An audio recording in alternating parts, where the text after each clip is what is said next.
Esfera Pública, o espaço para o debate político. Com Juremir Machado da Silva e Thalínio Pitts. Olá, boa tarde. Estamos começando o Esfera Pública desta quinta-feira, 24 de agosto de 2017. Dia muito importante, dia em que a gente pensa no grande presidente do Brasil, o maior de todos, Getúlio Vargas. Na produção, Vivian Leal. Na mesa de áudio, Manuel dos Santos. Os ouvintes podem participar pelo WhatsApp 993887532, pelo e-mail esferapublica@radioguaíba.com.br, pelo Twitter @rdguaíbaoficial e pelo Facebook Rádio Guaíba. O Esfera Pública é um oferecimento Unimed. Cuidar de você, esse é o plano. CEPERS, um sindicato comprometido com os educadores e a qualidade da educação. A Fisvec e Sindifisco RS, auditores fiscais, trabalhando pelo desenvolvimento do Estado. A Durg Sindical, em defesa da educação pública. E Simpa, Sindicato dos Municipários de Porto Alegre, contra as privatizações, na defesa do servidor e do serviço público de qualidade. Churrascaria Barranco, subindo ou descendo a Protásio, seu ponto de encontro. Churrascaria Barranco, telefone 33316172, informa a hora certa. 1h11. Estamos recebendo hoje aqui uma comitiva de convidados para lá de especiais. Ciro Gomes, vice-presidente nacional do PDT e possivelmente, por que não arriscar, possivelmente o próximo presidente do Brasil, né? É de se pensar no assunto. E ainda Carlos Lupe, presidente do PDT, Jairo Jorge, Pompeu de Matos, o Christopher Goulart e mais Manuel Dias. Eu não conseguiria citar todos os nomes aqui de tanta gente aí do pedetismo e, claro, do getulismo, né? Todos, ainda mais num dia como hoje, Thalínio. Ciro Gomes, boa tarde, prazer recebê-lo aqui em nosso estúdio. Boa tarde, Juremil, boa tarde, Thalínio, a toda a gente gaúcha que está nos ouvindo através da Rádio Guaíba. É um privilégio muito grande para mim voltar aqui, essa rádio que tem a história que tem, que dá sempre oportunidade a todos os ângulos, né, da luta política, da luta ideológica, para que se expressarem, preparando a gente gaúcha para votar com consciência e liberdade. A importância de Getúlio Vargas. Nós todos da direção nacional acorremos ao Rio Grande todo 24 de agosto, por duas razões que eu resumi ali numa fala que fiz diante do monumento da Carta Testamento. Uma expressão de gratidão. Toda nação civilizada, e a nossa nação está muito adoecida civicamente falando, mas toda nação civilizada reverencia os seus mortos, reverencia aqueles que foram importantes para a construção da nacionalidade, da identidade cultural, da independência, da soberania do país, da condição social dos mais pobres. E o maior dos brasileiros nesses valores, no caso, sem nenhum rival, é Getúlio Vargas. E nós então viemos expressar, como fazemos sempre, um punhado que seja, mas manteremos viva essa chama, né, da gratidão dos brasileiros que amamos a pátria brasileira a esse grande nacional do nosso país que o Rio Grande nos deu. E a outra razão pela qual as civilizações sadias, civicamente, reverenciam os seus mortos é o exemplo. E aí você lendo a Carta Testamento hoje é uma coisa absolutamente contundente, né? Em tempos de quadrilheiros, né, mandando no país, em tempo de uma classe política por sua maioria trabalhando de costas voltadas, esbofeteando o rosto da sociedade brasileira, a quem se impõe todo tipo de sacrifício. O mais grave dele, 14 milhões de desempregados, 10 milhões de pessoas empurradas para a informalidade, né? Uma tragédia de violência chacinando garotos, jovens, negros, pobres nos bairros das grandes cidades, cooptados pelo crime organizado, pelo narcotráfico, ante a impotência da autoridade do Estado brasileiro. É muito contemporâneo e futurista ler a Carta Testamento. Ali estão as respostas, as pistas dos valores centrais para a retomada de um modelo nacional de desenvolvimento com os valores centrais. O valor da superação da desigualdade, da pobreza, o valor da questão nacional, porque nosso modo de consumo geral jamais será sustentável se nós aspirarmos a comprar tudo que nós achamos importante para a nossa vida do estrangeiro e não temos a condição de pagar por isso, e o Brasil está aí com essas crises graves na economia. E por fim a questão do desenvolvimento. Não sairemos desse atoleiro, né, sem uma rija e dura luta para redesenhar o modelo de desenvolvimento do país. O senhor é pré-candidato à presidência da República pelo PDT. O senhor mesmo mencionou a questão de quadrilheiros em Brasília. Nós vemos uma série de desdobramentos da Lava Jato que atingem os principais partidos, seus protagonistas, uma crise generalizada e institucional que não atinge apenas o executivo e o legislativo, mas também o judiciário. E aí, em meio a esse cenário, uma discussão de uma reforma política que não visa aprimorar o sistema eleitoral brasileiro, mas garantir a manutenção do status quo vigente em Brasília. Como os partidos chegam em 2018 para enfrentar uma eleição presidencial? A política chegará em 2018 no fundo do poço da confiança popular. Isso é o que mais me amedronta hoje. Porque, como dizia o velho Rui Barbosa, de tanto ver triunfar as nulidades, a tentação do povo, é muito legítimo que seja, é de desacreditar. É de pegar o mau exemplo e generalizar como se desse mato não saísse coelho. Ou seja, daqui não há na política decência, não há compromisso político com a sociedade, não há seriedade, não há competência. E isso é uma tragédia, porque não existe na obra humana outro caminho para resolver as questões coletivas fora da política. Então nós temos um péssimo momento político, um aconselhamento de que a sociedade, né, se afaste da política, que o jovem não entre nessa imundícia, e a política não se compraz com o vácuo. O poder não existe no vácuo. Se as pessoas boas, trabalhadoras, decentes, né, aceitarem essa generalização, a canalha toma conta como está tomando conta. Boa parte do nosso problema é que nós temos um exercício cidadão muito precário. E eu compreendo, o nosso povo não é culpado, é vítima, né? Não é brincadeira, e o gaúcho é mais politizado do que a média brasileira, não é brincadeira. Nós tivemos uma eleição presidencial há pouco tempo, né, há 2 anos, né? A metade mais um pouquinho caiu do poder, mergulhada numa generalizada denúncia de corrupção, de ladroeira, de assalto aos espaços públicos, e a outra metade, menos um pouquinho, desmoralizou-se, né, no mesmo chafudo, com os mesmos corruptores, com as mesmas delações premiadas. Então fica mesmo a desagradável sensação. O que nós temos que mostrar é de que isso não é verdade, que há mesmo nesse Congresso, dominado por políticos salafrários, mentirosos, né, elitistas, há uma fração que está lá lutando, perdendo, apanhando, sofrendo todo dia, mas está lá mantendo a fidelidade à luta do povo. Aqui do nosso lado, o Pompeu de Matos. É uma pequena, hoje nós somos 100 em 600. Só para você ver como é desigual a luta. Se nós transformarmos a luta do povo numa luta no parlamento, nós vamos perder tudo.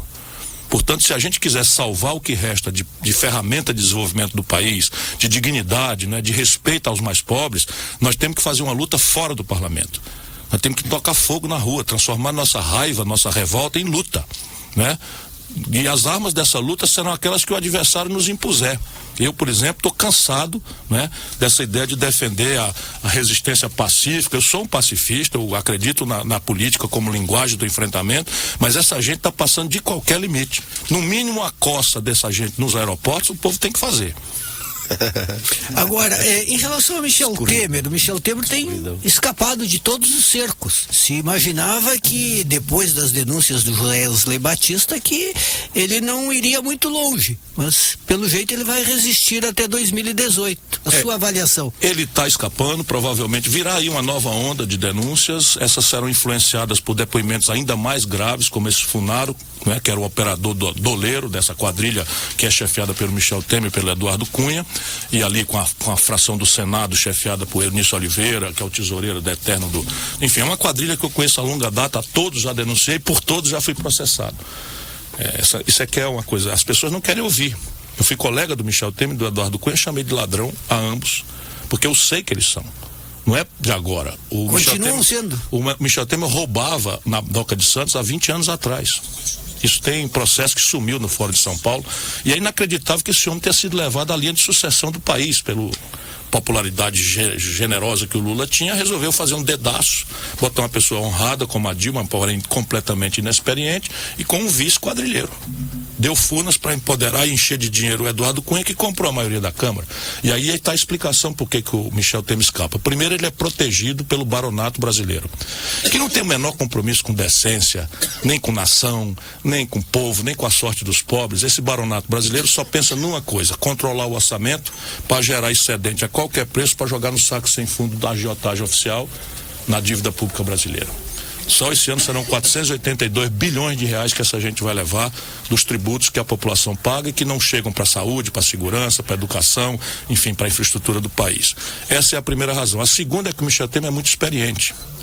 Ele conhece os seus pares, ele foi presidente da Câmara 3 vezes, ele conhece as quadrilhas todas, quais são os tipos de negócios que cada um topa, que tipo de abordagem cada um pode fazer, e o faz sem nenhum escrúpulo, nem limite. Nesse sentido, eu até tenho que dizer que tenho uma relativa admiração, porque eu sou muito zangado com o fato da Dilma, uma pessoa honrada, ter deixado o país cair nesse desastre que está aí, porque não conseguiu somar 1/3 dos deputados. Seja por, sei lá, diálogo fraterno, seja por enfrentamento, né? E está aí o país nessa desgraça porque a Dilma se deixou imolar, porque não conseguiu somar 1/3 dos deputados, 1 de cada 3.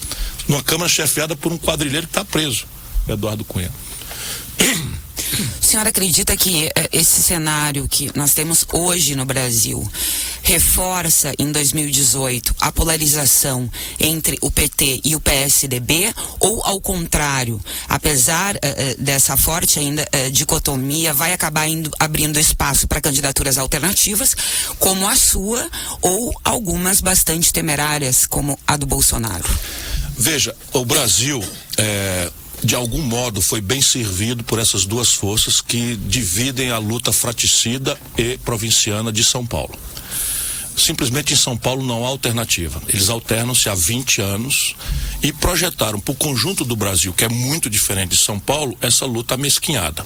Na prática, do ponto de vista de economia, política, a gestão foi rigorosamente igual dos dois grupos. E o país se desindustrializou pesadamente neste período, de 80 para cá, para ser mais justo, mas se agravou com Fernando Henrique e com Lula. O país tinha 30% da sua riqueza estirada da indústria, que é quem paga os melhores salários, né, que agrega valor, que consegue vender para o estrangeiro de forma a pagar a nossa conta do que nós não sabemos fazer aqui dentro e tal. Pois bem, era 30%, hoje é 8%. Nós voltamos ao que éramos em 1910 em matéria de indústria, e aí está uma explicação estratégica porque que há 14 milhões de desempregados nos ouvindo agora, mais 10 milhões de pessoas empurradas para a informalidade, sendo humilhadas nas ruas das grandes cidades, inclusive Porto Alegre. Hoje nós caminhamos na Avenida dos Andradas e eu vi ali aquela gente com um pano no chão, escapando, tentando, com medo de chegar ao Rapa, e isso é uma vida do país. Pois bem, esse quadro exauriu-se. Então eu acredito que eles vão tentar reproduzir, mas acho que o brasileiro está... enfim, são ciclos de 20 anos. Ali em 1989, você não tinha nascido ainda, estou falando da Talínio. Nossa! Né? O Juremi já não vou nem dizer que eu já tinha em 89.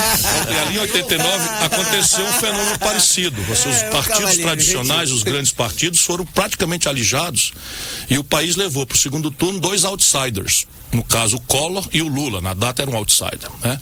Ficando no intermédio, muito pertinho, 2 homens também que representavam projetos aí muito mais centrais e relevantes, que eram o Covas e o Brizola. Não é? Evidentemente que a história se repete como farsa ou tragédia. Nós não vamos repetir a história. E até porque a certa direita no Brasil piorou muito a qualidade. Quem representou o pensamento mais à direita naquela época foi o honradíssimo brasileiro Aureliano Chaves, vice-presidente da República. A esquerda não piorou? Piorou todo mundo. Piorou. Eu estava dizendo agora para sua colega, disse, qual é o seu adversário? O meu adversário é a ignorância.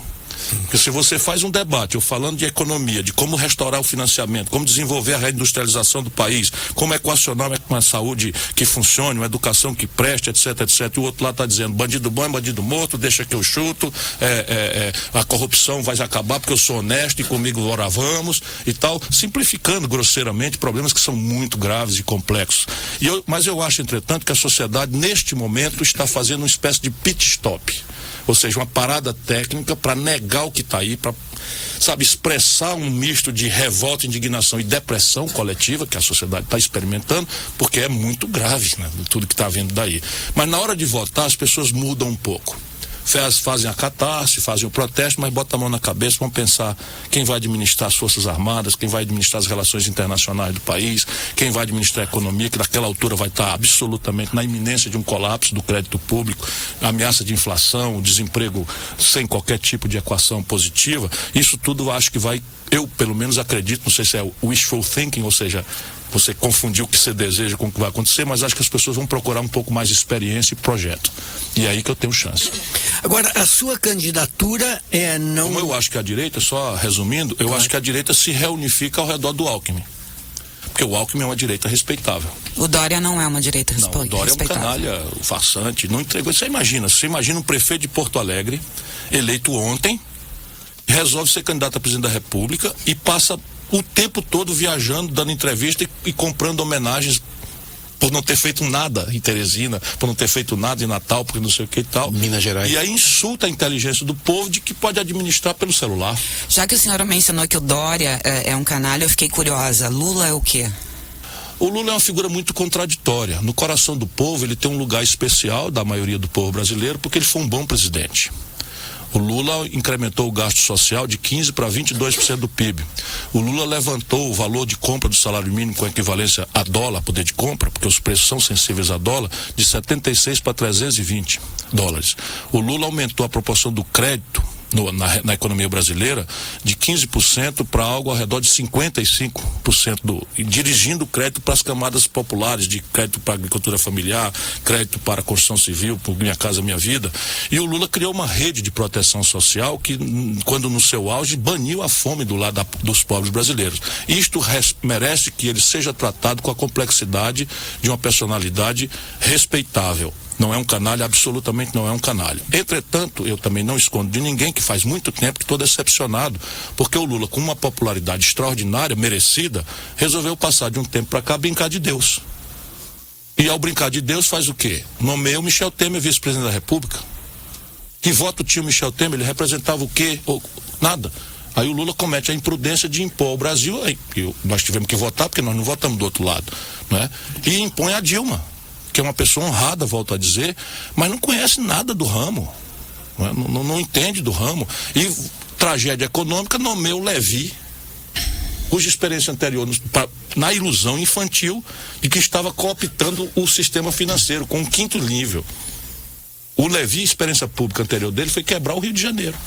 Qualquer bairro, por isso que eu digo que a apologia da ignorância no Brasil é uma coisa de cinema. Agora eu estive em Chapecó e me antecedeu num debate lá na coisa, sem estar presente, o Maílson da Nóbrega, essa múmia paralítica que entregou a inflação de 84% no mês, vende palestra.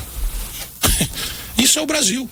O Bolsonaro nunca administrou uma bodega, pelo amor de Deus, com todo respeito, o cara foi meu colega, diz ele, eu tenho razões para acreditar, porque, né, votou em mim para presidente da República. Agora vamos pegar. Por que o cara não começa governando o Rio? Entrega.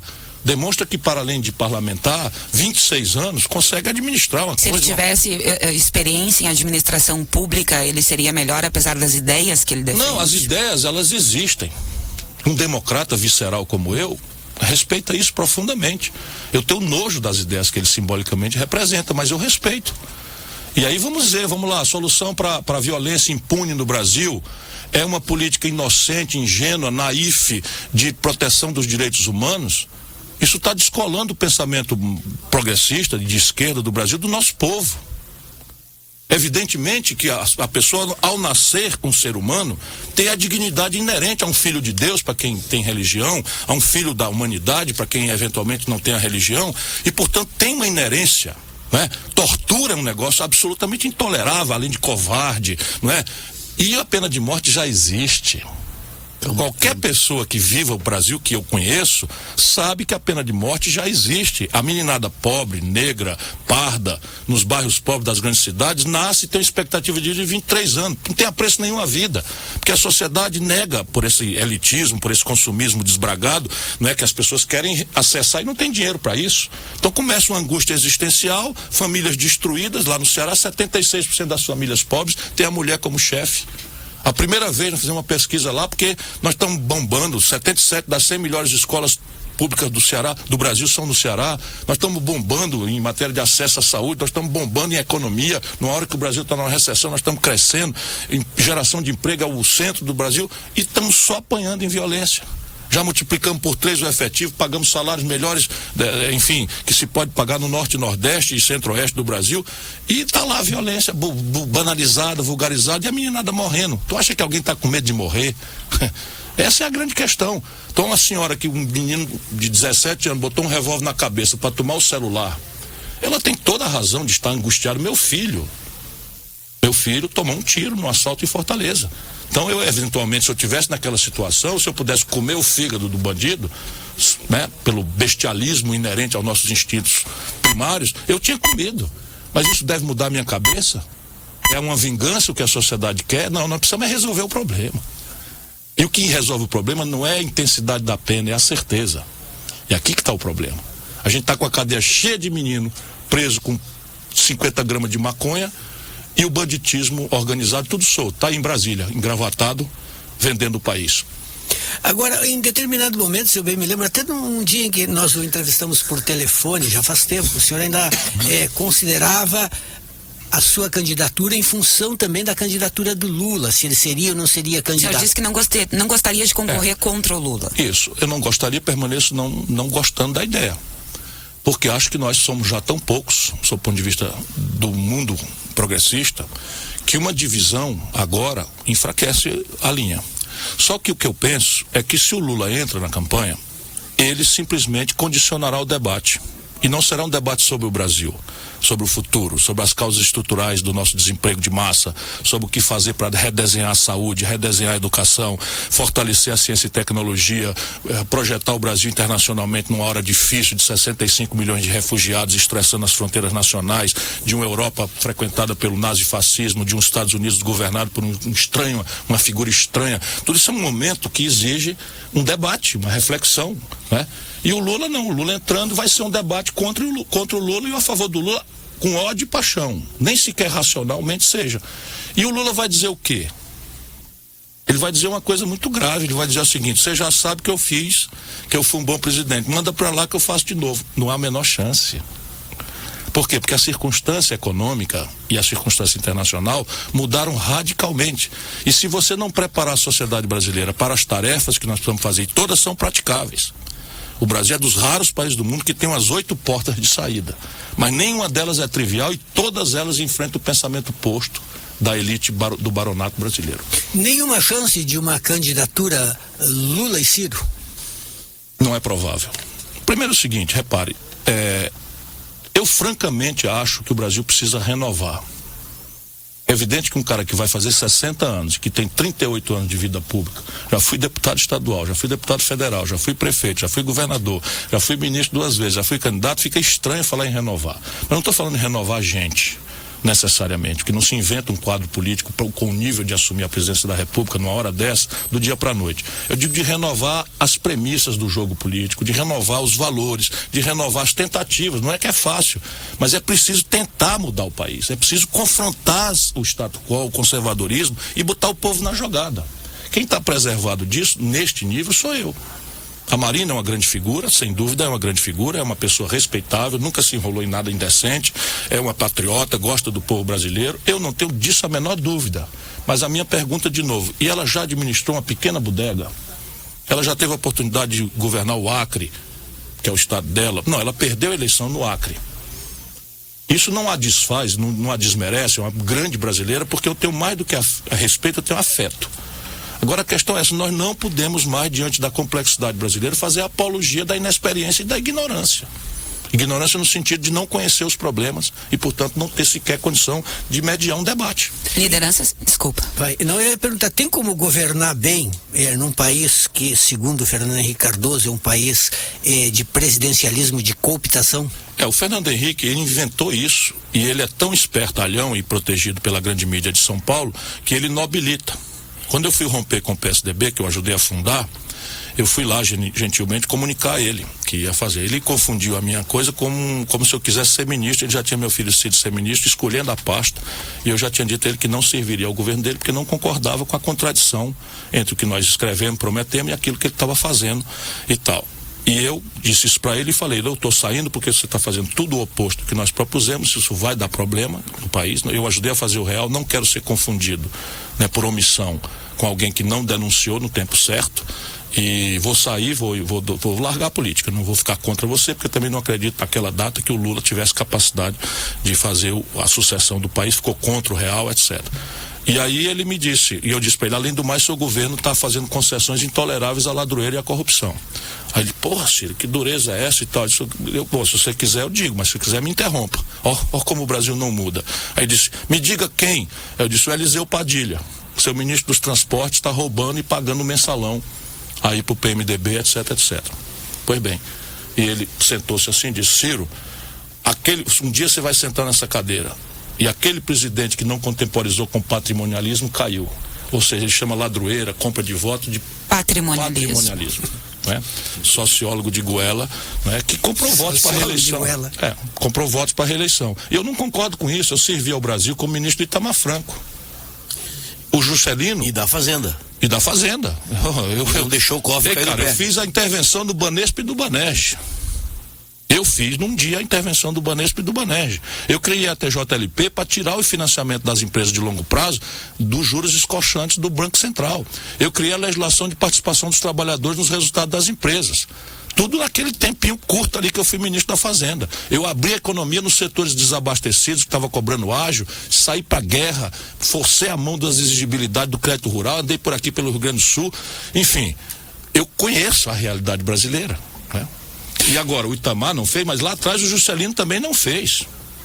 Juscelino aguentou 5 anos de golpe, de tentativa de golpe, de atentado contra a vida dele. E o Getúlio, para não fazer, se matou.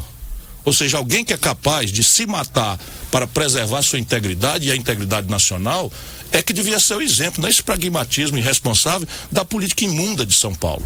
Eu respeito muito o povo de São Paulo, mas a política de São Paulo é que degradou esses valores. Para ele não existe decência. Não é como o Rio Grande do Sul, que exige decência de todos os partidos. Lá eles pouco estão ligando. Os políticos são todos, eles acham. Agora, por exemplo, eu, muito delicadamente, falei, meu irmão, meu amigo Lula, você não quer aprender mesmo, porque o Lula estava agarrado com o Renan Calheiros lá em Alagoas. Ontem. Aí a petezada cai de pau em cima de mim, por esses Facebook e tal. Eles não querem aprender, porque eles relativizam os valores. Repare, se nós estamos dizendo ao povo brasileiro que nós estamos sob um golpe de Estado, isso se sustenta numa narrativa que tem que testemunhar dizendo quem fez o golpe de Estado. Quem fez o golpe de Estado foi o Senado Federal Brasileiro, depois que a Câmara dos Deputados, por sua maioria, autorizou. Quem presidiu o Senado na data do assim chamado golpe de Estado? Renan Calheiros. Como votou Renan Calheiros no impeachment da Dilma? Pelo impeachment.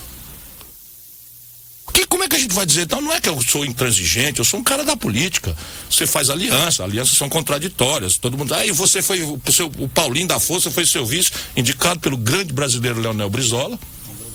Indicou como vice, e numa data que não pesava nada contra o Paulinho. Aí você agora vai ter que explicar uma contradição de uma aliança trabalhista, que o Paulinho era uma coisa e depois virou outra, etc, etc. Não, a vida é assim, a vida política é dura, a gente se reúne com contradições. Eu estou tudo certo, eu estou falando do centro do processo brasileiro, do centro da dinâmica. O PT acabou de votar no Eurício Oliveira para presidente do Senado, que votou no impeachment. E nós do PDT, tínhamos 3 senadores, estamos 2 para fora, porque votaram no impeachment. Francamente, o PT perdeu a noção, né? E nós precisamos, fraternalmente, pôr isso em debate.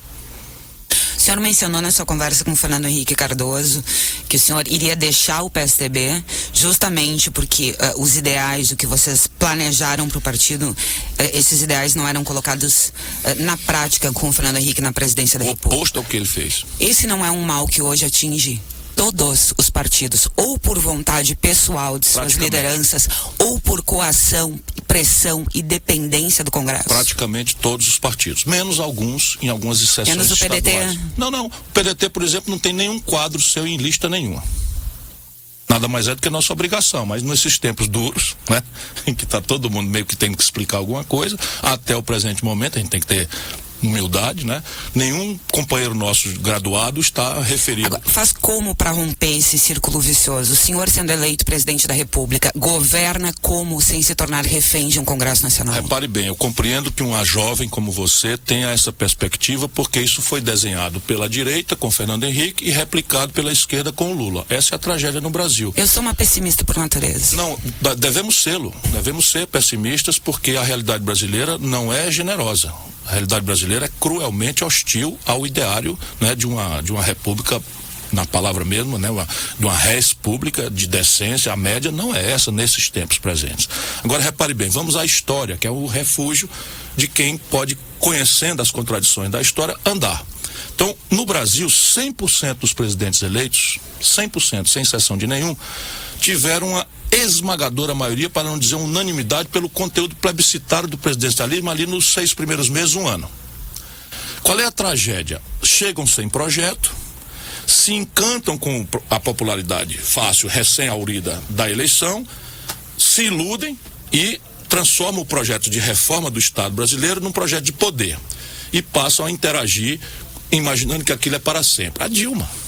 Os primeiros meses são ideais para colocar em prática as reformas. Ou faz nos primeiros meses ou esqueça. Com o aval das urnas, o presidente consegue. Aproveitando o único lado bom do presidencialismo, que é esse conteúdo plebiscitário, que de 4 em 4 anos entrega ao povo uma magistratura capaz de romper a plutocracia, deixar o Baraná todo falando só. Então, o Collor fez um sequestro da poupança do povo brasileiro, violando frontalmente a Constituição. Por medida provisória, o Congresso Nacional aprovou por unanimidade e o Judiciário fez de conta que não ouviu. Por quê? Porque havia esse conteúdo plebiscitário generoso, despolitizado e inorgânico. É preciso, primeiro, então, entender este tempo. Segundo, nas reformas, o chefe de Estado brasileiro tem que se pôr diante delas não como facção, que é normal de governo. O chefe de Estado, diante de uma reforma estrutural, diante de uma Constituição rígida, que exige 3/5, porque a regra não mudar, ele deve ser alheado do seu interesse partidário, pessoal, inclusive, de suas ideias, e mediar um grande debate com prazo de 6 meses. Então, o que eu pretendo na reforma fiscal, convocar. Terceiro passo, negociar, mas negociar em bases orgânicas. Então, você tem uma grande negociação em cima da mesa, por um corte que é o partidário, não é o mais eficaz. O corte eficaz na tradição brasileira é uma política de governadores. E o próximo presidente da República vai encontrar 23 estados quebrados. Entre eles o grande estado do Rio Grande do Sul, o grande estado do Rio de Janeiro, o grande estado de Minas Gerais. Isso é uma tragédia, porém é uma oportunidade para você redesenhar o Pacto Federativo e propor as reformas com esse ambiente. Eu, por exemplo, assumo publicamente aqui o compromisso, porque estou estudando claramente, de consolidar a dívida do Rio Grande do Sul e libertar o Rio Grande do Sul do fato histórico contemporâneo de que o Piratini virou uma usina de destruição de liderança. Aqui não escapa porque o Brito lá atrás de boa fé aceitou e foi de propósito assinar um contrato de endividamento com a União que o Fernando Henrique impôs para destruir a política do Rio Grande do Sul e destruir a política de Minas Gerais, porque ele, paulista, de 32, filho de general, sabe que quem pode antagonizar o monopólio da plutocracia é, na tradição brasileira, o Rio Grande e Minas Gerais, não é o Ceará. Há um cearense aí lutando, mas o Ceará é aliado dos gaúchos em 32, é aliado dos gaúchos na coisa, mas o Ceará é muito pequeno. Nós somos apenas 4% da população brasileira. Né? Nunca fizemos um presidente da República a não ser pela ditadura, que foi o Marechal Castelo Branco. Então isso não é lisonjeiro para nós cearenses. Então, repare, consolidar isso num pacto de governadores e, por fim, para aperfeiçoar a coisa, nós temos que tirar da letra morta da Constituição o que o Constituinte de 88 anunciou. Não faz sentido em tempos de internet, sabe, em tempos de certificação digital, você manter um monopólio da estrutura deliberativa do Brasil na mão de um sistema representativo calhorda, plutocrata, em que metade, 52% da população é mulher, o Congresso só tem 1 em cada 5. 80% do povo é da classe média para baixo, no Congresso 70% é rico. Então tem um problema aí que a democracia que tem que corrigir, mas é preciso avançar para a democracia direta, que está prevista. Então persistiu o impasse, depois que o presidente abriu mão da sua ideia, o seu partido apresenta, mediou, chamou as universidades, chamou a legislação internacional comparada, chamou as mediações confiáveis ao povo, está aqui o redesenho, conseguimos o acordo nacional, isso é o que se faz, não conseguiu, chama o povo. Vai votar aqui diretamente, plebiscito e referendo, um novo modelo tributário, casado com um novo modelo previdenciário e um novo desenho de institucionalidade política. Ainda desmonto, para diminuir a reação conservadora, a ideia de que a gente vai botar isso em vigor gradualmente. Ou seja, uma reforma política pode perfeitamente entrar em vigor daqui 3 eleições.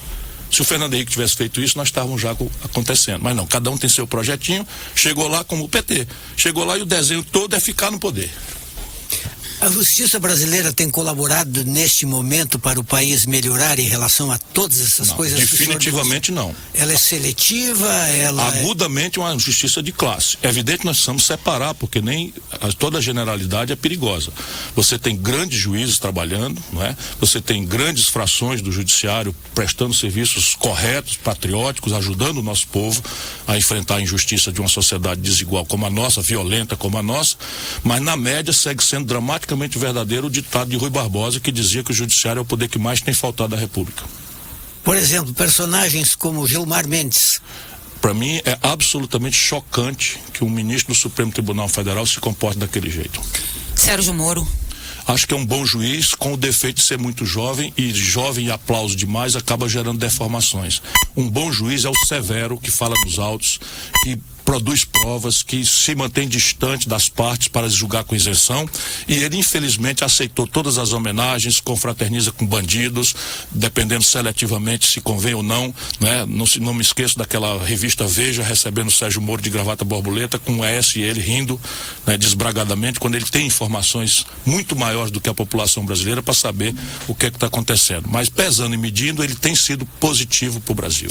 O senhor que foi do PSDB, que conhece bem a política, como poucos, o senhor ficou em alguma medida surpreso com as coisas que dizem respeito ao Aécio Neves? Eu fiquei completamente surpreso. Repare, nós políticos convivemos aí com esse mundanismo e com uma certa moral relativa. Então, entre os políticos há uma certa moral relativa, assim, que dinheiro para a campanha pode, ainda que seja informal ou ilegal ou protocolarmente não decente e tal. Porém, dinheiro para botar no bolso não pode. Então tem essa moral seletiva que é a porta da ladroeira, é a porta da corrupção, etc. Porém, a gente tem isso. Então, o nosso juízo moral, a nossa exigência moral para os nossos pares não é tão agressiva assim. Mas eu jamais imaginei o Aécio envolvido com tal vulgaridade como aquela fita revelou, pegando a essa altura do campeonato R$2 milhões em espécie por intermédio de um primo, alegando que é para pagar advogado e levando para fazer lavagem de dinheiro com um senador que foi pilhado de forma estranhíssima o seu helicóptero com meia tonelada de cocaína. Este universo aí, para mim, é absolutamente constrangedor. E o Senado não faz nada em relação ao Aécio? Faz seletivamente, caçou o Delcídio por 1% disso. É, espantoso. É porque ele conhece os outros. E aí é o problema de rabo preso, é isso aí. PDT se alia com quem para viabilizar a sua candidatura? Para ser honesto, eu diria para você que Deus é quem sabe, né? Não haverá... Não? O Lupe está se esforçando para abrir todas as portas. E vou dizer, o Lupe é um amigo irmão que nunca eu tive tanto apoio na minha vida como estou tendo no PDT. Não é só apoio funcional, é carinho, é afeição, é riscos, botou 2 senadores para fora, um partido que tinha 3. Um deles, o ilustre Lazier, aqui do Rio Grande do Sul, porque contradisse a nossa linha. E como é que eu vou explicar para as pessoas que um de 3 senadores meu vota toda a vida com os golpistas, com os ladrões, com os corruptos, fazendo discurso moralista, reacionário? Tem que sair mesmo, achar o lugar dele, é um velho amigo, não quero desfazer essa amizade, mas o PDT não tem falhado, para mim. Agora, ninguém vai fazer aliança com ninguém até maio do ano que vem. Mas isso é fato. O problema hoje é o hiperfraturamento do PSDB. O PSDB não faz aliança com ninguém porque não conseguiu sequer se entender por dentro. Hoje é o Dória querendo comer o fígado do Alckmin, que o inventou, né? É o Aécio comendo o fígado do Tasso Gereissati, que substituiu e está tentando, né, tapar o sol com a peneira. Faz um programa condenando a fisiologia, e o ministro que distribui os cargos, as emendas, a corrupção, a compra de voto para não ter investigação de um presidente pela primeira vez acusado de corrupção passiva é o Embaçaí do PSDB. Né? O ministro das Relações Exteriores que hostiliza a Venezuela, que está patrocinando uma vergonhosa manobra militar do exército norte-americano com as Forças Armadas Brasileiras na Amazônia. É uma indignidade. O exército de Caxias, quer dizer, o Duque de Caxias deve estar revirando no túmulo com esses canalhas terem capaz de fazer esse tipo de coisa para constranger o que já combalido regime venezuelano, cujo papel do Brasil é entrar naquilo para fazer uma mediação, não é para alisar o Maduro, nem alisar uma elite escroque que é americanófila, agente da CIA, é o que qualifica. Nós temos, nossa tarefa é mediar aquilo, restaurar a linguagem democrática que essa gente está estressando pela via militar. Não sei, eu estou ficando velho, Lupe. Jairo, eu estou ficando velho. Chamar os americanos para fazer manobra militar conjunta na Amazônia. Para que isso? A quem interessa isso? A quem interessa? O brasileiro que está me ouvindo, meu irmão, acorda. Ele está aqui do lado, né? Meu irmão, acorda. Não. Microfone, por favor. Aqui do lado, daqui a pouco é só a porta de entrada para o Brasil. Isso é a antítese de autodeterminação de cada povo. Cada povo e solução pacífica dos conflitos. Claro. Que isso? Manobra militar com o exército americano no território brasileiro, na região mais sensível. Amazônia. Viu, Ciro? Diz que os americanos vieram agora para fazer uma vistoria, para ver como é que é, para vir depois tomar conta. Eles já conhecem tudo. Do Pompeu de Matos. Pompeu de Matos, presidente estadual do PDT. Agora, vamos aproveitar aqui para ouvir também esses ilustres que estão aqui. Carlos Lupe, Ciro Gomes, presidente da República, e Jairo Jorge, governador do Rio Grande do Sul. Agora dá para dizer assim, como torcedor de futebol, agora vai? Olha, você sabe que a história do trabalhismo é uma história de luta, e muita luta. Nós somos o partido que teve, na ditadura de 64, o maior número de caçados. Nós somos o partido que teve o maior número de exilados, de mortos. Porque a história do trabalhismo não é uma história fácil. É uma história de conquistas, de defesa, de teses, de patriotas. Eu resumo sempre, eu tive a felicidade, a honra de conviver 25 anos com Leonel Brizola, e eu resumi o Brizola nessa palavra, patriota. Nós precisamos de patriotas. O Ciro é um patriota. O Jair é um patriota. O nosso partido quer colocar esse debate para a sociedade. Vamos sair desse jogo, o velho Brizola falava, essa briga PSDB e PT é briga do diabo com coisa ruim. Sempre o inferno ganha. Não queremos mais que o inferno ganhe esse jogo. Nós queremos que as pessoas pensem. Não é só eleitoralismo, não é só ganhar a eleição. É para quê? Nós queremos ser poder para quê? Se é para continuar como está, então votem neles. É isso. Eu ontem falei, quando estava essa discussão, eu vou adiantar assim rapidamente, discussão de financiamento público-privado. Isso que tem não é discussão de financiamento público-privado. Financiamento público tem que ser um caminhão de som para cada partido, televisão ao vivo em 48 horas no ar e papel, e acabou. E acabou. Agora a gente tem que discutir uma coisa: o que a população quer? O deputado pertencente a um empresário ou o deputado pertencendo à nação brasileira? Eu defendo que não tem que ter um tostão de empresário. E eu defendo que o financiamento público tem que ser o mínimo. Repito, para mim é simples. É um caminhão de som, é programa ao vivo e papel. O resto, cada um tem que passar aquilo que pensa, que tem ideias. Aí vamos voltar a ter debate. Porque hoje virou tudo sabonete. É todo mundo se enfeitando, se arrumando, olha o melhor ângulo, o que você deve falar melhor, lê. Entendeu? Tudo com marqueteiro. Para que marqueteiro em campanha? Então vamos botar o Duda Mendonça para ser candidato a presidente. Chega de intermediário. Então essa situação, o Ciro consegue, na minha opinião, encarnar esse espírito. Né? Ele já foi apurado por Brizola in vitro, então eu estou continuando o legado que o Brizola deixou. Jairo Jorge, está se sentindo em casa do PDT? Muito, muito. As ideias do PDT, eu tenho muita identidade. Eu acho que a questão, o Brizola, no seu governo, que foi o governo mais inovador do Rio Grande do Sul, deixou uma marca, Jorimir, que é a questão da educação. O Rio Grande do Sul é antes de Brizola e outro depois dele. E acho que muitas dessas ideias, a coragem que ele enfrentou, os problemas do Rio Grande, ele pegou um governo quebrado, os funcionários não recebiam há meses. Situação muito parecida com o que nós estamos vivendo hoje, né? Com esse governo, nós respeitamos, eu respeito muito o governador Sartori, mas é um governo que hoje pisa no pescoço das professoras, dos brigadianos, dos policiais civis, que desconstitui o serviço público, que gera na sociedade, né, uma ojeriza ao serviço público e aos servidores. Isso é um desserviço que o governador Sartori está, prestando ao nosso Estado. O PDT estava no comando da pasta da educação até bem pouco tempo. Verdade. Procuramos fazer o melhor, né? E saímos exatamente por discordar, né? Veja, eu apoiei o governador Sartori na Eu não me lembro do PDT ter ficado até o fim de um governo no Rio Grande do Sul. Eu acho que nós contribuímos, fizemos o nosso papel, né? Eu acho que nós não somos uma oposição, né? Do quanto pior, melhor. Uma oposição que não ajuda, que não dialoga. Nós participamos, por exemplo, do governo Rigoto na educação, com Fortunati, acho que deixamos um legado. Participamos no governo Ieda, com Enio Bassi, na segurança, acredito que deixamos um legado. Participamos, né, na saúde do governo Tarso, com Ciro, Simone, deixamos um legado. Então, participamos também do governo Sartori, ajudamos o Sartori, demos condições a ele. Eu falava, por exemplo, eu ajudei na questão do aumento do ICMS, eu apoiei, mas veja, o Rio Grande do Sul está no caminho certo? Não está. Ajudamos no presídio, eu estendi a mão para o governador Sartori, como estendi para o governador Tarso e para o governador Ieda. Nós não podemos governar com ódio. Eu defendo, né, que o PDT faça uma campanha olhando para frente. Não vamos atirar pedras nem no Sartori, nem na Ieda, nem no Tarso, nem no Rigoto, Taline. Vamos usar essas pedras para construir os alicerces do futuro que nós queremos. Chega de Chimango e Maragato, chega de polarização do PT e PMDB no Rio Grande do Sul. Rio Grande do Sul, desde 94, é dirigido por esses blocos políticos. anos. Hoje é um novo momento e nós queremos uma agenda propositiva, de diálogo, de respeito. As soluções para o Rio Grande do Sul, e eu encerro dizendo isso, elas não são fáceis, elas são difíceis, como disse aqui o Ciro. Mas também elas não são simples, elas são complexas. Mas eu tenho duas certezas. Primeiro, tem solução para o Rio Grande do Sul.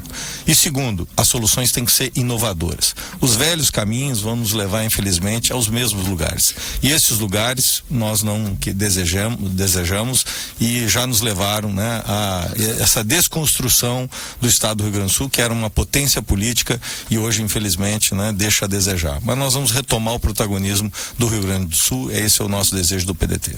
Pompeu de Matos, tá para fazer isso? PDT liderando a renovação no Rio Grande do Sul, vai ter que se aliar com alguém, porque para chegar sozinho ao governo, dá para chegar sozinho ao governo? Eu digo assim que para andar uma légua tem que dar o primeiro passo. E é o que o PDT está fazendo. Tanto que a presença do Ciro aqui, para nós, que nos robustece, nos fortalece, nos anima, nos entusiasma, as palavras dele calam profundamente na mente, na consciência de cada um de nós e faz com que a gente faça uma reflexão desse processo todo. Alguns às vezes dizem assim, mas esse Ciro é meio boca braba. E eu digo, mas é melhor ser boca braba Justiça, né, Juiz? É melhor ser boca braba que não ter boca para nada. Porque ele diz o que pensa, ele conta o que sabe e transmite o que vê. Até porque tem essa convivência. Então eu me sinto e nós nos sentimos muito bem representados com o Ciro, nosso candidato a presidente, e o resto é consequência. Né? Porque as coligações elas vão se constituindo e se construindo a partir das nossas definições.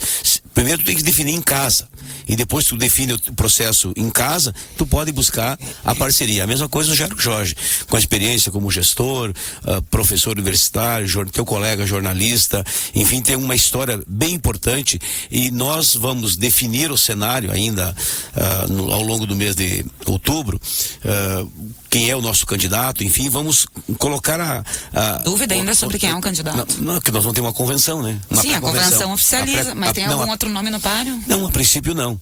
Mas de qualquer sorte nós queremos deixar isso internamente muito, muito claro, muito transparente. E vamos fazê-lo com tempo, porque quem madruga Deus ajuda. Boi lerdo bebe água suja. E quem chega primeiro na fonte vai beber da melhor água.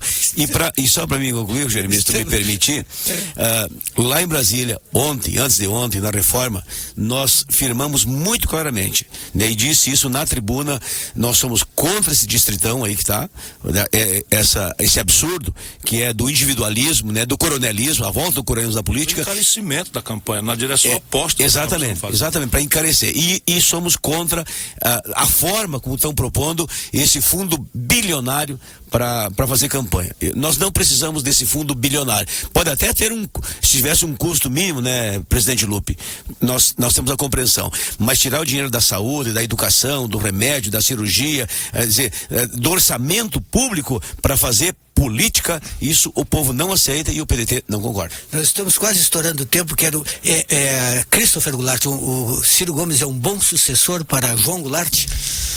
Primeiro eu fico muito honrado aqui de poder colocar algumas palavras para os ouvintes numa mesa no sentido de homens tão qualificados, né, agentes públicos, principalmente o Ciro, que tem toda uma trajetória pública, e nós precisamos de gestores com experiência, né? O contexto que nós hoje aqui nos apresentamos, a mesa presidente Lupe, Pompeu, a data reflexiva do 24 de agosto, não é por acaso, né? Isso nos diferencia dos demais partidos, né? Isso nos dá uma referência, nos dá um norte, e ela está, eu costumo dizer assim, pela minha percepção política que eu tenho, que ela se lapida diariamente, eu gosto muito de observar e ler e aprender. A Carta Testamento, o maior documento público brasileiro, né? Ali está expresso essas lutas que nós hoje aqui nos debatemos, autodeterminação dos povos, ali está a questão da própria Eletrobras, que agora aparece aí nas manchetes de jornais, na lei de remessa de lucros, né? Na consolidação de todo o direcionamento que o trabalhismo aponta. Então, ter candidaturas como Jairo Jorge, ter um presidente como o presidente Lupe, nosso deputado Pompeu de Matos e claro, né, o nosso Ciro Gomes, mostra que nós temos coerência, nós caminhamos no caminho certo, honrando a trajetória dos nossos ancestrais. Muito obrigado pela... Ciro Gomes, terminando. Ciro Gomes, muito obrigado por ter vindo aqui ao programa, por todo esse tempo aqui para conversar com a gente. Assim, para finalizar, qual é o grande obstáculo nessa corrida à presidência da República? Nesse momento é o método. Eu brinquei ali com a sua colega, como já falei, que o meu adversário é a ignorância. E o brasileiro não pode aceitar que nós tratemos os problemas do país com frase foita, com simplificações grosseiras. O brasileiro deve exigir de todos os candidatos que eles reflitam sobre essas questões do financiamento, da taxa de juros, do emprego, do salário, não dizendo que não existe hoje, que se eu for lá vai ter acontecer tudo. Tem que dizer como fazer, e se já teve a oportunidade, fez. Eu quero agradecer a você, Juremi, quero agradecer a Taline, e mais uma vez agradecer a Rádio Guaíba pelo espírito democrático com que pluralmente trata o debate brasileiro. Muito obrigado. Vem aí a senhora Félix com Guaíba Notícias, depois do intervalo comercial, já voltamos. Guaíba Notícias.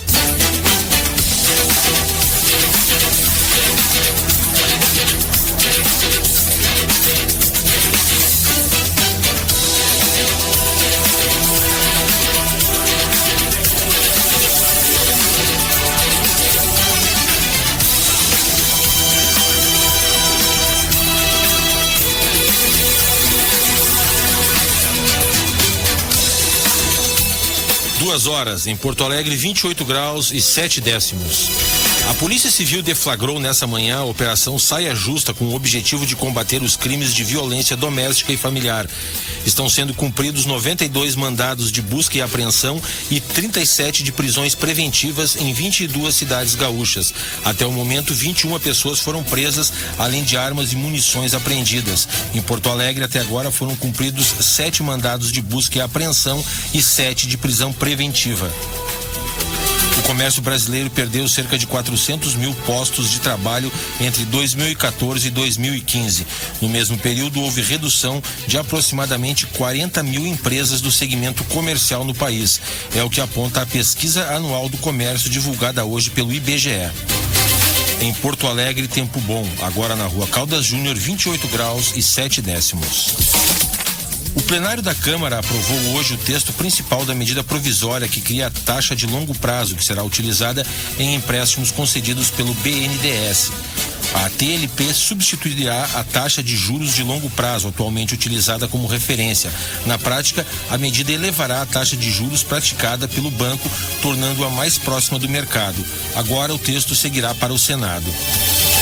O ministro Ricardo Lewandowski, do Supremo Tribunal Federal, determinou a notificação do ministro da Saúde, Ricardo Barros.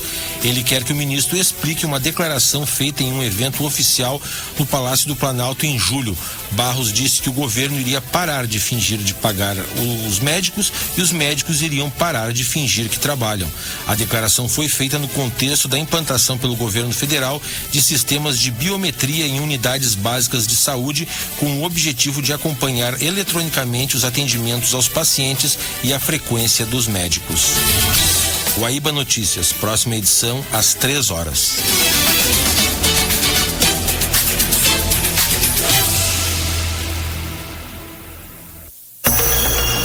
O Sindicato dos Técnicos Industriais é contra a privatização da água e da energia elétrica no estado.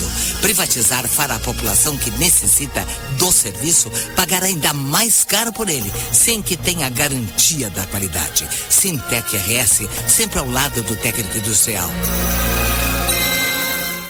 O corte de verbas do governo federal está tornando o ensino público impossível em todo o país. Aqui no Rio Grande do Sul, os institutos federais já se encontram sem verba para o pagamento de fornecedores, investimentos e segurança, com a possibilidade concreta de as aulas não terminarem até o final do ano. Isto é só o começo. Com o congelamento por 20 anos das verbas públicas, o ensino entrará em colapso. Não deixa que roubem o teu futuro.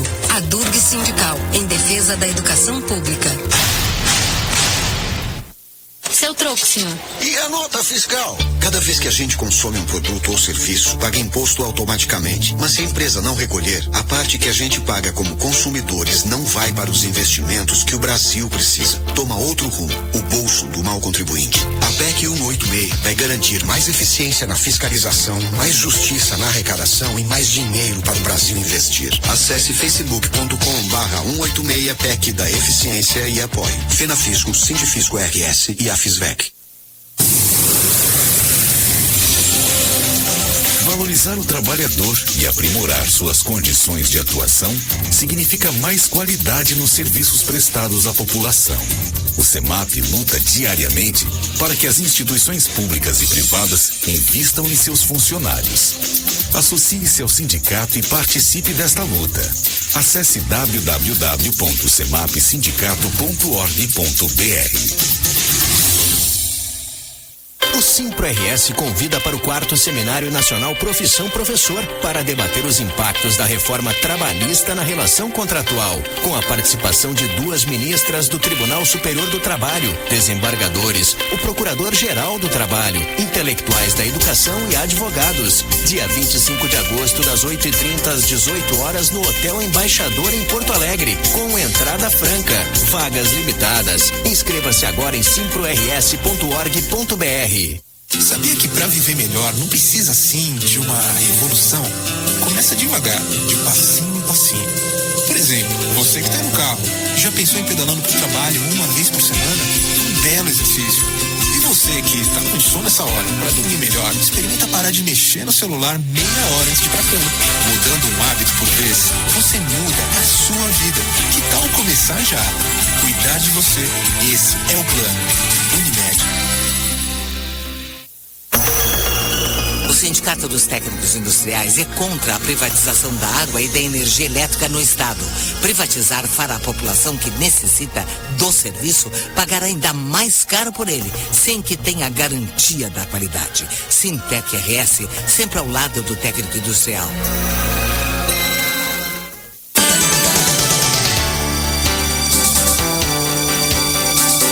Estamos apresentando Esfera Pública.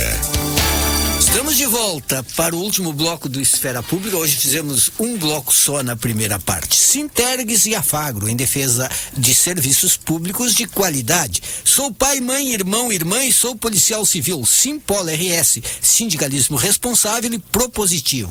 Churrascaria Barranco, subindo ou descendo a Protásio, o seu ponto de encontro. Churrascaria Barranco, telefone 33 3161 72. Mais um duro golpe contra toda a classe trabalhadora, a reforma da Previdência.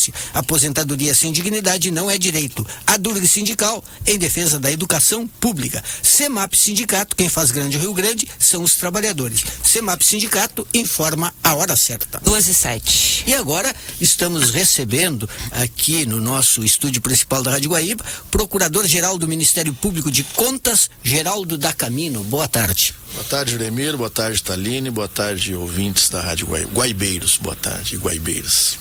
Temos uma série de questões de assuntos nacionais que a gente quer conversar com o procurador, mas quero começar por uma questão local. O senhor recentemente fez uma promoção ao Tribunal de Contas do Estado, que foi acatada pelo conselheiro Pedro Poli de Figueiredo, que é o relator sobre o transporte coletivo de Porto Alegre. O senhor acredita que algumas medidas colocadas em prática pela Prefeitura, não as que estão em discussão na Câmara, mas, por exemplo, o decreto do Marquesan, que terminou com a segunda passagem, pode ampliar o lucro das empresas? Bem, eu não gostaria de gerar uma falsa expectativa da possibilidade de redução de tarifa, que é o que foi noticiado equivocadamente como tendo sido o meu pedido. O pedido se restringe à constatação de que há alterações em curso. Noticiado equivocadamente pela concorrência, só para deixar claro. Há alterações em curso, já tomadas algumas medidas, outras anunciadas, que modificam as condições que foram contratadas no instrumento de concessão. E essas modificações podem alterar o equilíbrio econômico-financeiro desta relação e, em última instância, ter reflexo na tarifa. Então, na promoção, que é um requerimento que o Ministério Público oferece ao Tribunal de Contas, no curso de um processo que foi instaurado por uma representação do Ministério Público de Contas em março, é uma inspeção especial que acompanha as questões relativas ao transporte Porto Alegre. Nós já havíamos pedido que se verificasse uma série de alterações procedidas nessa relação. Essa inspeção está em curso e agora pedimos então que se verifique qual o impacto desse decreto, se esse decreto produz ou não uma alteração no equilíbrio econômico-financeiro, se houve ou não uma solicitação formal das empresas para alguma revisão deste equilíbrio, as projeções indicativas da redução de passageiros, aferir a sua confiabilidade, o seu acerto ou não, se há proporcionalidade entre o resultado financeiro desta medida e o eventual desequilíbrio econômico e, por fim, se a área técnica constatar que há de fato um desequilíbrio que deve ser corrigido de imediato, se é o caso ou não de o tribunal expedir uma medida cautelar. Portanto, não há nenhum pedido neste momento para alteração na tarifa. O que há é o cumprimento do dever de ofício de zelar pela aplicação da lei também no âmbito dessa relação contratual. Em função da urgência do tema, a expectativa é que aconteça uma manifestação num curto período. Acredito que sim, tanto que a promoção foi exarada na sexta-feira e já na segunda-feira o conselheiro relator, Pedro Henrique Poli de Figueiredo, acolheu essa promoção e determinou análise técnica por parte da auditoria a partir dos elementos alcançados pelo Ministério Público de Contas. Então, não posso precisar que tempo, mas suponho que isto será feito de imediato e os resultados em breve deverão ser revelados. Lava Jato inaugurou um novo período na história do Brasil. Estamos vendo principais partidos da República serem atingidos, seus protagonistas serem atingidos, mas, paralelamente, há uma série de críticas, não apenas de políticos, mas também de ala de juristas, em relação à atuação e a condução de personagens estratégicos da Lava Jato. Não apenas o juiz Sérgio Moro, mas também o procurador Dallagnol. Como é que o senhor avalia estes tempos em que os magistrados, os juízes, os procuradores pararam de falar apenas nos autos e tornaram-se, digamos assim, pessoas que são amadas, odiadas e, em alguns casos, se tornaram ídolos da população? Bom, primeiro, o saldo da Operação Lava Jato até agora é extremamente positivo. Não tenho a menor dúvida.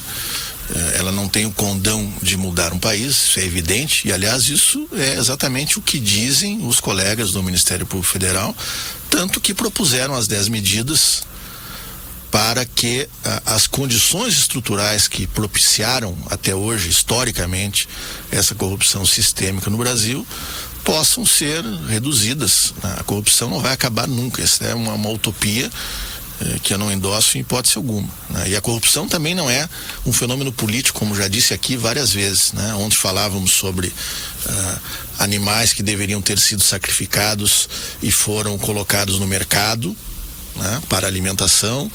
Podemos falar da máfia das próteses, em que médicos recebem propina de fabricantes. Podemos falar da corrupção em vários aspectos. O político não é um ser que chega de Netuno e cai aqui, não. O político é um de nós, né? Então, esta alteração que se quer tanto, ou talvez não se queira tanto, né? Já que há uma certa indignação seletiva em alguns momentos, mas essa alteração ela passa por gerações, por mudanças culturais, por exemplos vindos de cima, por exemplos que nós mesmos devemos oferecer aos nossos filhos, por questões que em outras nações levaram séculos para chegar num estágio mais avançado nesse quesito, né? Então não é a Lava Jato que vai mudar por si só o Brasil, mas ela pode sim fornecer um exemplo, e acho que tem fornecido, de que a impunidade pode não ser uma regra. Era impensável, absolutamente impensável há 3 anos que teríamos prisões dos maiores empresários, de alguns dos maiores empresários e de alguns dos políticos mais poderosos do Brasil. Isso era absolutamente impensável, né? Isto mudou. E há uma reação contra isso. Eu li ontem alguém, que não me lembro quem, um excesso de informação, que dizia que a Lava Jato produzia um cenário de bipartidarismo no Brasil. É o partido contra e o partido a favor da Lava Jato, né? E esse é um problema, falava há pouco com o Juremir, não se consegue discutir um assunto sistematizadamente sem que a discussão extrapole daquilo e já venha um grenal por trás, né? Então, outro dia eu ouvi alguém dizer: mas o Deltan Dallagnol acha que é o salvador da pátria, o corregedor geral. Mas por que o Ministério Público não cuida da situação carcerária? Ou seja, não se consegue focar numa questão. Foi o Bruno Lima aqui na Esfera Pública ontem. Não se consegue focar uma questão. A coisa sempre extrapola e parece que há um envolvimento emocional. Eu tenho tentado discutir as questões pontualmente. Pode haver um que outro erro, um que outro excesso? Claro que pode haver. Seletividade. A seletividade, eu acredito que os fatos têm mostrado. Podemos discutir se este julgador ou aquele membro do Ministério Público deveria ter feito isto ou aquilo em relação ao Beltrano Fulano, mas no todo, acho que todos os partidos foram contemplados na persecução penal, na investigação policial e nos julgamentos. Podemos discordar desse ou daquele encaminhamento e muitas vezes, por esse clima emocional, por esse clima de Grenal, pela superficialidade que tem caracterizado a maior parte das discussões, não se consegue avançar. Então, por que o tal ministro não fez tal coisa como o outro ministro fez? Bom, aquele é outro ministro que teve outro entendimento para aquele momento, né? E falamos da condução, por exemplo, do ministro Teori Zavascki, de saudosa memória, meu ex-professor, pessoa que admirava muito, que prendeu fulano, e o outro ministro não prendeu Beltrano. Bom, as situações eram as mesmas, não eram. Tudo isso é propiciado por um sistema, eu tenho visto o Juremir criticar bastante o sistema, e que o direito propicia pela hermenêutica, pela interpretação, pelo espaço de discricionariedade que o julgador tem. Esse é um problema do sistema. Agora, que na média a ação tem sido efetiva, dinheiro tem retornado ao erário, pessoas têm sido presas, as decisões têm sido mantidas, a lei, na maior parte dos casos, portanto, está sendo respeitada. Acho que o saldo é bastante positivo. E não vejo um problema. Eu tento me guiar sempre, né, inclusive nas minhas manifestações, pelas vedações que a Constituição me impõe e que a lei orgânica do Ministério Público disciplina. A lei orgânica nacional do Ministério Público e a Constituição proíbem o meu Ministério Público de exercer política partidária. O que é exercer política partidária? E aí vem a interpretação. É filiar-se a um partido, concorrer a um cargo. Eu adoto para a minha conduta a interpretação mais restrita possível. Portanto, eu não me manifesto sobre política partidária. Eu não digo em quem eu voto, eu não recomendo o voto, eu não critico esse ou aquele partido. Eu falo em tese. Se eventualmente um ou outro colega tem uma interpretação distinta, bom, há instâncias para responsabilização. Há corregedorias, há conselhos nacionais, tanto do Ministério Público quanto da Justiça, e que têm agido, né? E há a justiça também para quem se sinta ofendido. Então, o fato de, por exemplo... Os conselhos nacionais funcionam na prática? Funcionam. Na questão de fiscalização da atuação de seus membros? Funciona. Não estou sendo irônica, eu de fato tenho essa dúvida. Poderiam funcionar melhor? Provavelmente poderiam, mas eles não são conselhos unicamente corporativos, ele tem composição externa. O Conselho Nacional do Ministério Público é composto por membros do Ministério Público, por 2 representantes da OAB, por representantes da Câmara e do Senado, portanto tem um olhar externo. Eu até defendo que o olhar externo deveria ser ainda maior, que o predomínio devesse ser da sociedade civil e não da instituição. Mas sim, toda semana, basta acompanhar no site do CNMP, do CNJ, há punições a juízes. E aí, normalmente, o que viria agora? Mas a punição é a aposentadoria compulsória, isso não é punição. Bom, isso decorre da Constituição. A Constituição diz que os magistrados, os membros do Ministério Público, só podem perder o cargo por sentença judicial transitária e julgada. Então, na via administrativa, e o CNMP, o CNJ e as corregedorias são vias administrativas, esta é a pena máxima. Mas, em decorrência dessa condenação, o Ministério Público deve propor, se é uma das hipóteses de perda do cargo, uma ação civil de decretação de perda do cargo. E isso também ocorre. Ocorre pouco? Ocorre. Só 7 juízes perderam o cargo nos últimos 3 anos. Alguns ganham aposentadoria antecipada, né? Essa é a pena administrativa, sim, mas depois dela deve-se seguir uma ação judicial para a perda do cargo. Então, o número por si só ele não diz nada. Quantos foram denunciados, quantos foram investigados, o que decorreu disso? Esse deveria ser o levantamento. Talvez haja menos falhas funcionais entre magistrados e membros do Ministério Público. Este é um estudo a ser feito. Muitas mensagens aqui. O Brás, por exemplo, pede que eu lhe pergunte sobre a extinção das fundações no Rio Grande do Sul. A extinção das fundações foi objeto de uma representação do Ministério Público de Contas, que está sob a relatoria do conselheiro César Miola. Acredito, isso não é uma informação, que nas próximas 2 ou 3 sessões de julgamento ele deva levar o tema ao plenário do Tribunal de Contas. Primeiro ele levou à Câmara, era matéria de órgão fracionário, com uma proposta de declinação do tema, de remessa do tema ao plenário pela relevância da questão. Isso foi acolhido pela Câmara, portanto isso será julgado pelo Pleno.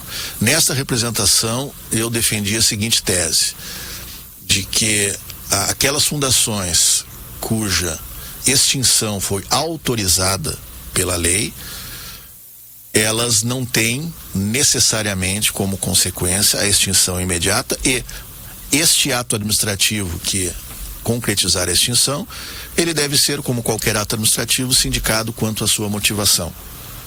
Então eu pedi que se expedisse uma medida cautelar para que o governo se abstivesse de praticar os atos que concretizassem essa extinção, porque deve ser demonstrada o atendimento da finalidade pública em cada um desses casos. Eu, antes de tomar essa medida, oficiei por 2 vezes a Casa Civil do Governo do Estado, não obtive resposta, o que me levou a representar solicitando esta medida. Depois disso, o Estado ofereceu ao relator um material que entende ser a motivação dos atos. No meu entender, a motivação ainda é frágil, deve ser mais explicitada.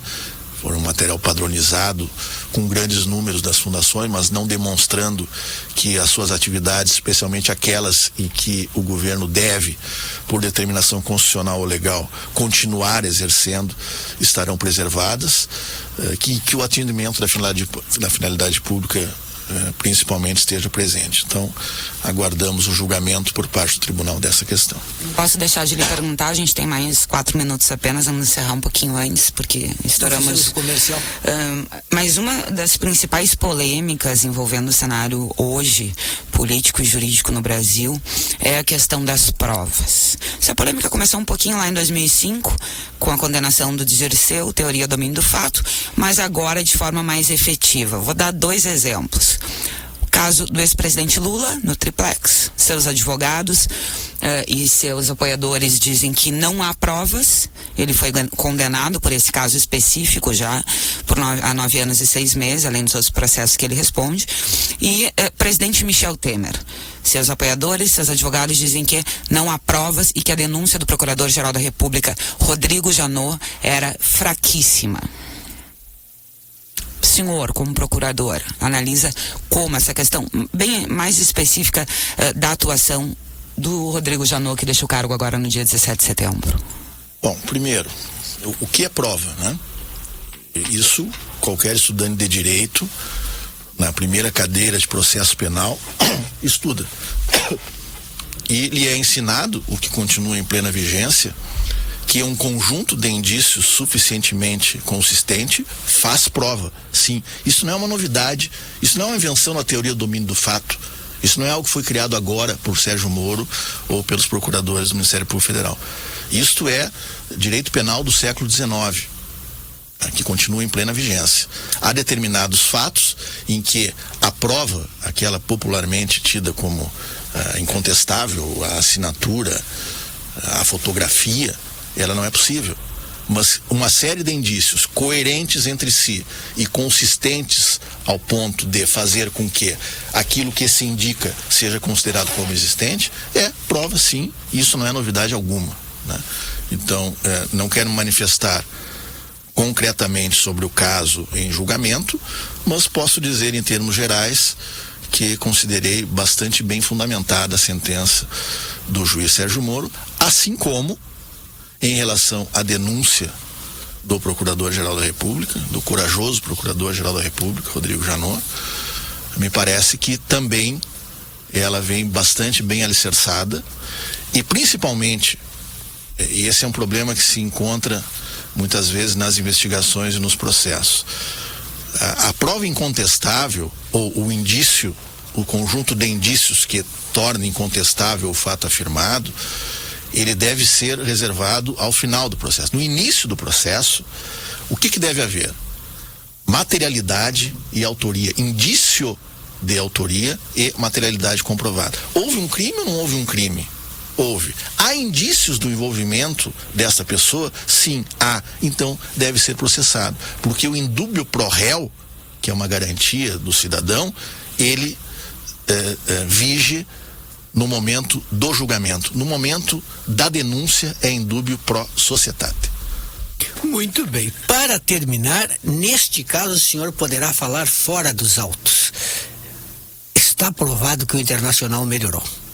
Não há a menor dúvida, mudou a atitude, e neste dia tão feliz, que é o dia 24 de agosto, em que se comemoram 20 anos do histórico Grenal do 5-2, posso dizer que a Thaline, com sua feição... Eu tô com um pouquinho de ressaca de ontem ainda. Não estou nem falando de ontem. Eu sei, mas aí me lembrei. Aniversário. É pena que não deu tempo de falar sobre a prisão em segundo grau, que é um tema também... Puxa, vamos lhe chamar novamente ao estúdio. A voltar aqui para e das contradições... O Gilmar Mendes ontem deixou bem claro que vai mudar esse placar, né? Pois é, eu trouxe até o voto dele em outubro, que é radicalmente diferente do que ele disse ontem. Infelizmente terminou. Procurador-Geral da Gamino, muito obrigado pela sua vinda aqui ao Esfera Pública. Vamos convidá-lo novamente. Aliás, está sempre convidado. Muito bem.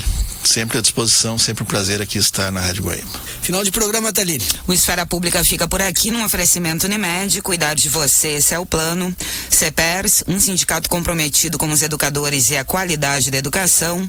A FISVEC e Sindifisco RS, auditores fiscais trabalhando pelo desenvolvimento do Estado. A DURG Sindical, em defesa da educação pública. E SIMPA, Sindicato dos Municipários de Porto Alegre, contra as privatizações e na defesa do servidor e do serviço público de qualidade. Vem aí Conexão Guaíba com Nando Gross e Ananda Miller. Às 19 horas, ouça a reprise desta edição do Esfera Pública nas plataformas digitais da Rádio Guaíba. Até amanhã.